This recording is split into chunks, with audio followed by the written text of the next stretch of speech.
In a despairing response to the mass shooting in Las Vegas, Waleed Aly has hit out at U.S. politicians, saying they are too cowardly to face up to the real reason a seemingly ordinary man managed to kill almost 60 people. The project host also berated U.S. President Donald Trump, noting the National Rifle Association (NRA), the main organization fighting gun control, contributed millions to his presidential campaign. The truth about this act is not how evil it is, but how incredibly ordinary it has become, he said on Tuesday's night's show on Channel 10.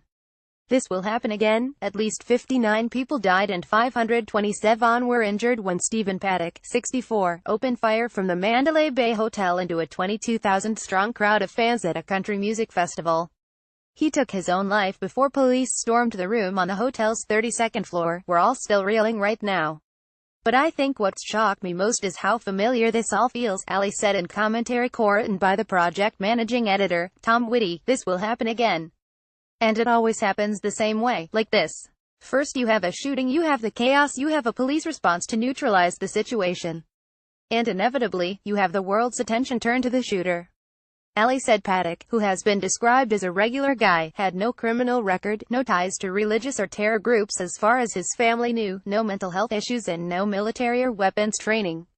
And yet, he was capable of pulling off a military-grade attack on U.S. soil. In the aftermath of the attack, Trump labeled the shooting as an act of pure evil, but Aly said that description was hiding something, just how depressing regular shootings on U.S. soil have become. Over the last 50 years, per capita, the number of guns in America has doubled, from 1 for every 2 people, to 1 for every 1 person. There are an estimated 300 million guns in the U.S. You would think, after a mass shooting, especially the deadliest in modern U.S. history, gun reform may actually happen, he said, but that's not what happens. But gun-loving Americans fear it might, and so instead of seeing a reduction, just the talk of gun reform will see Americans flock to gun stores today. Aly said that following the 2012 Sandy Hook school massacre, where 20 children and 6 teachers were slaughtered, U.S. gunmakers produced 11 million guns. That's twice as many as they had made 3 years earlier.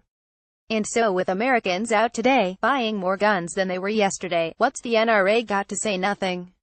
Because that's what they do every time.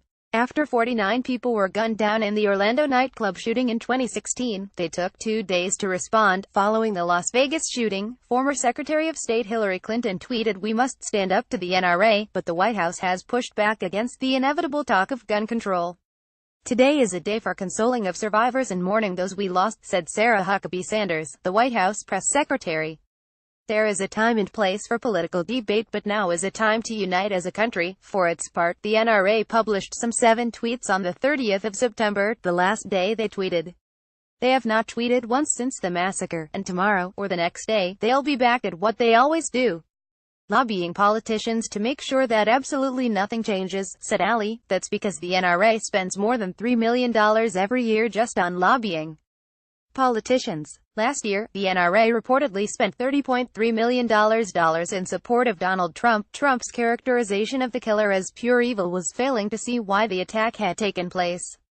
It was the sign of a nation in denial. It's too easy to make this about one person, too easy to celebrate the brave community response, but not decry that there's no brave political one, and it's too easy to mourn the victims, and choose to do nothing to protect them. More than 11,660 people have been killed by guns in the U.S. this year, he said. This will happen again.